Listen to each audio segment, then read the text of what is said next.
Salut, c'est le conseiller bébé Alex. On va un peu parler de la publicité. Vous savez, il n'y a pas meilleur moyen de faire la publicité de son produit ou de son business que par soi-même. Faites un constat, allez sur les pages des blogueurs, des personnes qui se font euh, définir comme influenceurs ou influenceuses. Remarquez bien, surtout pour ceux qui n'ont pas des contenus à caractère de vente. Donc, c'est peut-être un comédien, un artiste, un musicien, etc. Ou bien les gens qui font un peu de tout. Remarquez, quand ils font la publicité d'un produit, d'une marque, ils n'ont pas la même interaction que quand ils font leur propre contenu. Vous faites ce constat. Pourquoi? Parce que nous pouvons faire le constat selon lequel il n'y a pas le temps de travailler sur la communication, je peux dire professionnelle, de façon professionnelle sur le produit. Ça, c'est deux. De deux, pendant leur publicité, deux fois, ils en font un peu trop ou alors ils en font moins. Et je reviens encore sur l'aspect de la conception du plan de communication ou du plan publicitaire. Il y a ce problème. Et je ne vais pas seulement m'arrêter à ce détail. Je vais aussi dire que il n'y a pas meilleure façon de faire la publicité de son produit ou de sa marque que soi-même. Aujourd'hui, nous avons l'avantage des réseaux sociaux où tu peux créer toi-même ta propre page sur différentes plateformes et tu commences à communiquer. Ne t'attends pas à ce que... N'aie pas peur parce que peut-être tu as moins de 100 abonnés ou bien moins de 1000 abonnés. Ne regardez pas les abonnés là.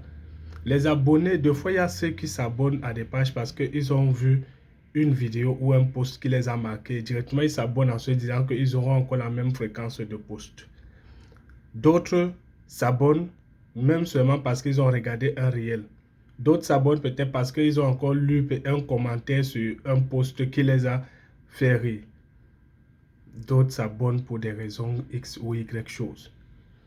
Il n'y a pas, c'est vrai, il y a des gens qui ont fait les études pour la communication, sur la publicité, sur bien de choses. Mais quand on n'avait pas les moyens de travailler ou de faire recours au service de ces personnes-là, que de penser que c'est pas un influenceur ou bien pas quelqu'un qui a des centaines de mille d'abonnés qui va vous aider à vendre votre produit. C'est vrai que le fait qu'il en parle, il y a quand même les gens qui ont lu et tout.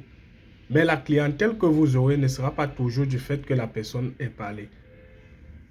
Une première stratégie pour ceux qui ont un peu de moyens pour partir vers ces gens, pour votre publicité, c'était, je vous encouragerais même à faire, bon c'est vrai, c'est pas très facile d'avoir le blogueur ou je peux dire la personne qui a ses abonnés tout le temps.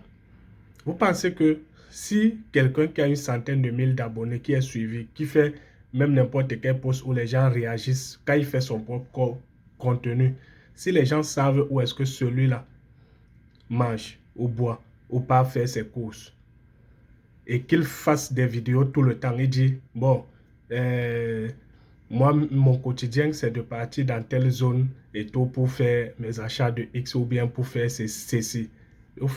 Quand il va faire ces vidéos-là, où il s'en va tout le temps, il y a des gens qui sont fans de cette personne, qui vont souvent aussi venir en espérant le rencontrer ou la rencontrer. Voilà un élément qui peut faire en sorte que ces gens qui ont des centaines de mille d'abonnés puissent vous attirer de la clientèle. Si vous avez peur ou vous n'avez pas les moyens de vous approprier ou alors de payer les services d'une agence de publicité parce que c'est pas aussi facile, c'est pas moins cher.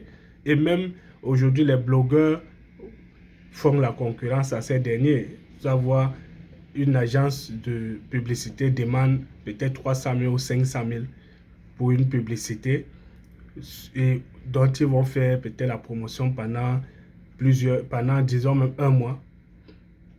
Le même blogueur vous demande la même chose. Maintenant, vous êtes face à une situation où, comment est-ce que vous faites? Vous pouvez diviser. Vous pouvez dire, OK, je paye l'agence de publicité peut-être la moitié pour me faire un travail de conception de communication publicitaire et je paye, ou alors je l'associe au blogueur que je vais contacter. Vous n'avez pas besoin de contacter 10 blogueurs et tout parce que on va remarquer que le plus souvent quand on entend un blogueur parler d'un produit, vous allez encore entendre un autre blogueur parler de ça et tout et tout et tout. Et il n'y a pas une communication commune. Donc il n'y a pas une manière, il n'y a pas, en fait le produit n'a pas une identité. On ne parle juste du produit, on sait que bon, le produit peut-être c'est un produit de beauté et tout, mais on ne voit pas dans leur communication les éléments, les propos qui peuvent attirer le client. C'est vrai, ils auront des clients et tout, mais s'ils travaillent sur le produit, sur la communication du produit, ils n'ont pas besoin de beaucoup de blogueurs. Un seul, même leur propre page peut parler d'elle-même. Leur propre page. Pas besoin d'aller de X ou Y personnes. Il faut vraiment travailler sur les contenus de vos publicités, de vos communications et tout. Mais n'ayez pas toujours la facilité de vous dire, ah, comme j'ai vu telle personne qui est en vogue aujourd'hui, tellement il a fait une vidéo, ça a fait 2 millions de vues et tout. C'est son contenu ou c'est le sujet qui a fait 2 millions de vues. Ce n'est pas lui, l'individu qui a fait 2 millions de vues. La preuve, tout le monde, tous ceux qui font des vidéos là, n'ont pas toujours les millions de vues sur toutes les vidéos. Donc, il faut bien exploiter tout ce que vous avez. C'est ce que je voulais partager aujourd'hui. S'il y en a qui veulent aussi partager leurs expériences, leurs conseils et tout, la plateforme vous est ouverte.